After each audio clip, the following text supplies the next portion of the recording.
Bonjour à toutes et bonjour à tous, très content d'être sur cette Master Stage ici à Station F dans un contexte géopolitique, mesdames et messieurs, devenu instable. On en a parlé juste avant. Notre dépendance aux acteurs numériques extra-européens pose de vraies questions. Il est de plus en plus vital, mesdames et messieurs, de faire émerger aujourd'hui des champions européens de la tech. Alors comment y arriver? En a-t-on vraiment les moyens? Comment dépendre moins de solutions extra-européennes? Je suis sûr que dans la salle, il y en a beaucoup évidemment qui utilisent Microsoft et toutes les grosses solutions américaines des hyperscalers. Catherine Mainob, directrice générale déléguée, est notre invitée pour répondre à toutes ces questions. Vous êtes la numéro 2 du groupe Caisse des dépôts, notamment en charge de la transformation numérique. Caisse des dépôts, 5 milliards d'euros de résultats nets, 350 000 salariés, notamment avec le groupe La Poste que vous chapeautez. Avant de rentrer dans le vif du sujet, j'aimerais juste vous interroger sur votre parcours, Catherine, parce qu'on ne le sait pas forcément, mais vous êtes au cœur de la French Tech depuis de nombreuses années. Vous avez notamment dessiné le coq rouge du label French Tech. Pourtant, votre formation, d'Énarque, vous ne vous prédestinez pas forcément à ce secteur. Qu'est-ce qui vous a attiré dans le digital ?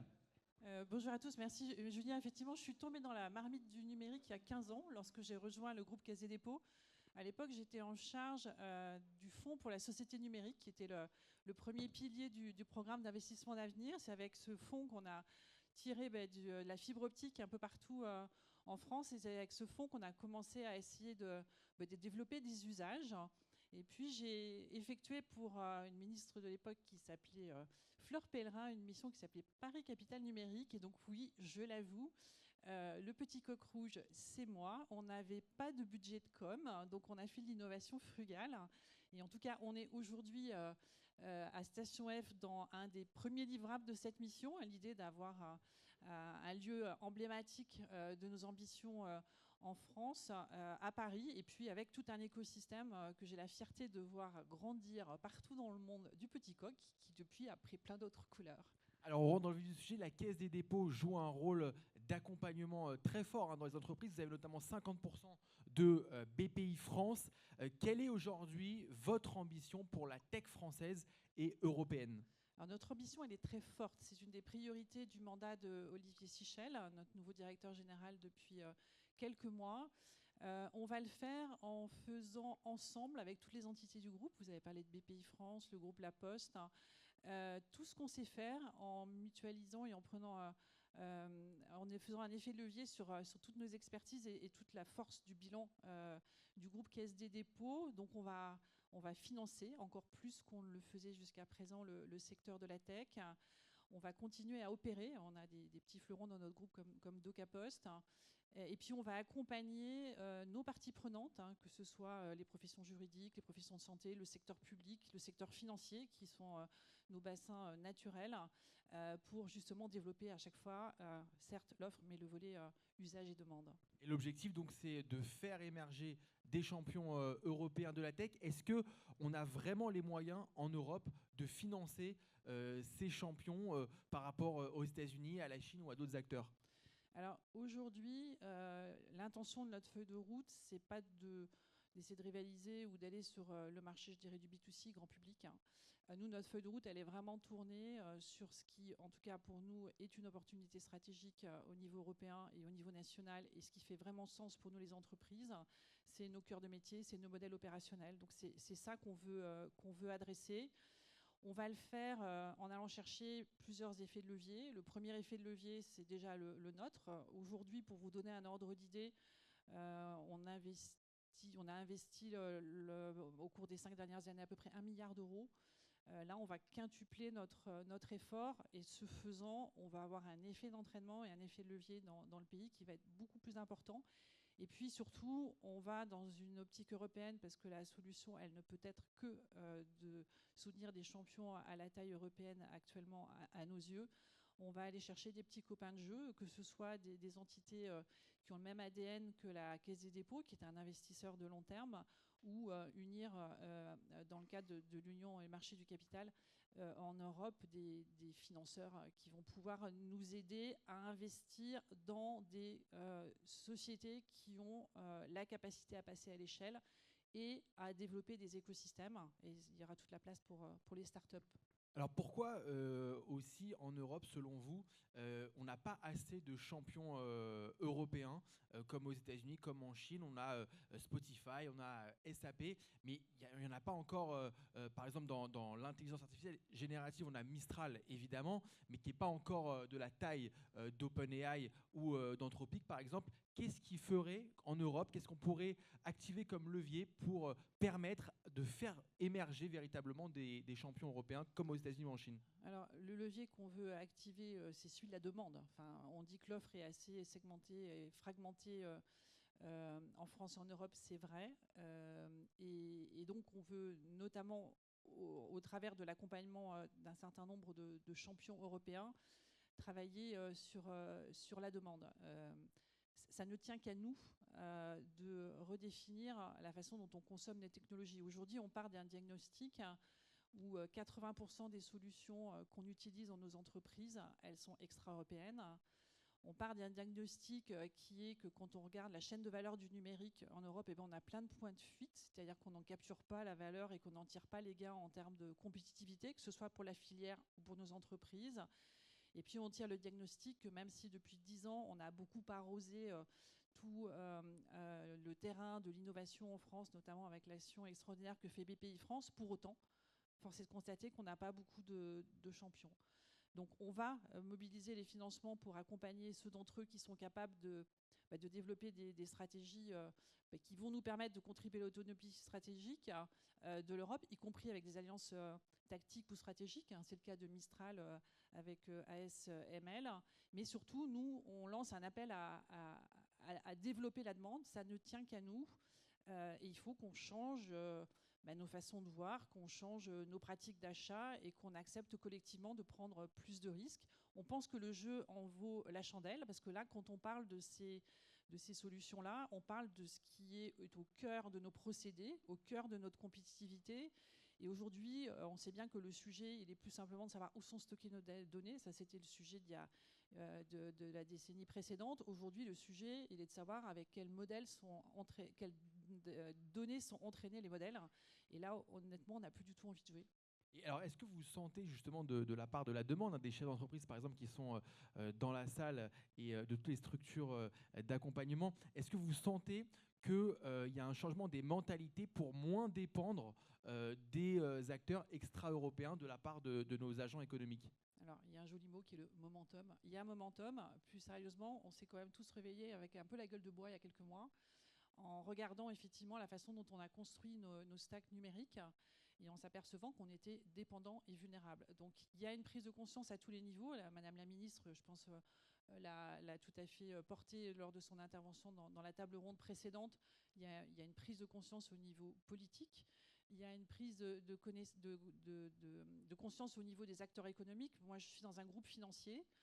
J'ai une obligation réglementaire d'assurer la continuité de mon activité. Je dois être résiliente. J'ai un appétit pour le risque. J'ai un coût du risque. Et donc aujourd'hui, ma dépendance technologique, elle devient un risque. Et donc en tant que telle, je vais l'adresser. Et je pense qu'on est beaucoup à prendre conscience du fait que la compétitivité durable de nos entreprises, elle passe par la capacité à, en tout cas, choisir nos dépendances technologiques. Il ne s'agit pas de renverser complètement la table, de dire qu'on ne veut plus utiliser des solutions qui ne soient pas extra-européennes, mais il faut qu'on sache où est-ce qu'on les utilise, à quoi on s'expose. Et je pense qu'on en sortira avec des entreprises d'autant plus solides et compétitives de façon durable. Et alors pour ça, vous avez participé au lancement de l'indice de résilience numérique. Je ne sais pas si dans la salle, les gens connaissent cet indice. Est-ce que vous pouvez nous dire un peu en quoi il consiste? Alors, je crois que vous allez accueillir dans quelques minutes Clara Chiappaz, que j'ai aperçue tout à l'heure, qui a lancé l'indice de résilience numérique il y a à peu près un an. C'était une intention.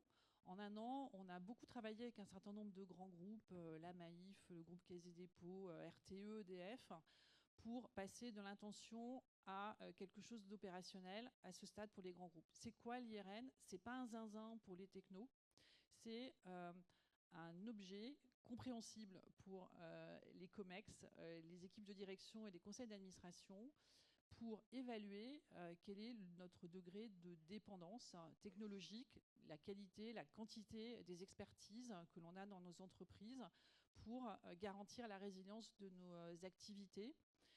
Donc c'est une vision très stratégique qui va nous permettre, en fonction de nos processus, en fonction de la nature de nos activités, d'avoir un bilan de là où on est et de tracer un chemin sur où est-ce qu'on veut aller et de le piloter en intégrant cette dimension dans les stratégies des entreprises avec la place qu'elle doit avoir, au même titre que les enjeux de cybersécurité qui, depuis plusieurs années, sont montés sur la table des bords. Donc c'est vraiment ça l'intention. On a essayé d'en faire quelque chose de concret, donc on l'a testé. On va le mettre en production et le groupe Caisse des dépôts va le déployer sur ses fonctions critiques. On est une institution financière, donc on est soumise à une directive DORA, donc ça nous parle, les fonctions critiques. Et puis, une fois qu'on aura bien testé la démarche, on va essayer d'en faire des produits adaptés au segment des collectivités territoriales, parce que les collectivités territoriales sont en train de se poser des questions aussi sur comment elles vont développer des stratégies pour leurs data et leurs stratégies technologiques, et puis pour les ETI. Donc rendez-vous dans quelques temps avec ces nouveaux IRN. Alors, il nous reste 3 minutes. Peut-être encore une question sur cet indice. Comment, et cette dépendance, quels conseils vous pourriez donner aux chefs d'entreprise qui sont dans la salle, aux gens qui sont dans la salle et qui sont présents, pour peut-être moins dépendre des solutions des hyperscalers américains ou chinois, par exemple, ou d'autres solutions extra-européennes? Quels conseils concrets pour un peu moins dépendre, peut-être pas 100% moins dépendre, mais un peu moins dépendre de ces solutions-là? Alors, je me garderais bien de donner des conseils à des chefs d'entreprise. Nous-mêmes, comment est-ce qu'on se pose la question? On regarde les pans de nos activités qui ne peuvent pas subir de perte en termes de fuite de données, manque d'intégrité de nos data ou interruption. Nous, on a une banque, on gère le livret à des Français, on a la foi publique écrit sur le front, on a la Poste aussi, qui a autre chose écrit sur le front, mais on est des établissements dont la confiance est un des marqueurs et un des ADN. Donc ça veut dire qu'on regarde concrètement ces processus pour regarder dans quelle mesure on a des solutions qui sont adossées à des éditeurs européens. Par exemple, nous, on est très fiers d'avoir développé tous nos cœurs de métier avec Sopra, avec Murex, qui sont des éditeurs français. Et donc, on vous invite à vous poser la question en vous disant quelles sont les vulnérabilités que je suis prête à subir, soit en termes de risque sur mes données, soit en termes d'interruption de mon activité, soit en termes d'augmentation de mes licences, qui est aussi un sujet auquel nous avons été confrontés. Dès lors qu'on se place en situation de dépendance, il y a un moment où on en paye la facture économique. Donc voilà, il faut se poser des questions. On est aujourd'hui dans des entreprises où on est tous à la recherche de la solution qui va nous donner la capacité à avoir des architectures hybrides, à avoir des mixtes. Aucun d'entre nous ne veut avoir des systèmes qui sont mono-produits, mono-solutions. Et donc, c'est cette agilité qu'il faut que l'on retrouve avec des choix assumés. Oui, l'idée, c'est de diversifier un peu ces solutions quand on le peut, évidemment. Dernière question, Catherine, on voit que vous êtes un grand groupe, évidemment, groupe Caisse des dépôts, on voit que la collaboration entre start-up, et je pense qu'il y en a beaucoup aujourd'hui, et grands groupes est encore compliquée. Il y a encore des freins, des vrais freins pour cette collaboration-là. Qu'est-ce qu'on peut mettre en place? Qu'est-ce qui bloque encore aussi, selon vous, pour que les start-up et les grands groupes comme le vôtre puissent mieux collaborer? Alors, on est, comme toutes les entreprises, des entreprises avec une dimension ESR et ESG responsable. Donc, on fait tous des efforts pour recourir plus dans le cadre notamment de la commande publique, ce qui est notre cas, à des startups. Pour autant, derrière, on retrouve pour moi toujours ce sujet du risque. Il est toujours plus confortable de prendre une grande solution de place que de prendre un risque avec des plus petites entreprises. Donc, je dirais oser apporter votre création de valeur. Nous, on essaye d'accompagner de façon très opérationnelle les startups au travers de challenges d'innovation où on prend les startups par la main et on les fait venir dans nos équipes pour que les solutions qu'elles développent, elles répondent vraiment aux besoins de nos opérationnels. On est aussi engagé dans l'initiative de place. Je choisis la French Tech et donc on fait des speed dating pour essayer de diversifier notre bassin de fournisseurs. Et puis, on sera très présent à Vivatech. Mais au-delà, moi, le message que j'ai envie de vous dire, c'est en tant que start-up, dites-vous, quand vous avez en face de vous des grands groupes comme nous qui cherchent l'hybridation, qui cherchent l'agilité et qui cherchent maintenant le souverain et autonomie stratégique par design. Donc, allez-y. Et bien voilà, le message est passé. Merci beaucoup Catherine Meinhof, directrice générale déléguée du groupe Caisse des dépôts. On peut l'applaudir. Merci beaucoup. Et bonne journée à toutes et à tous.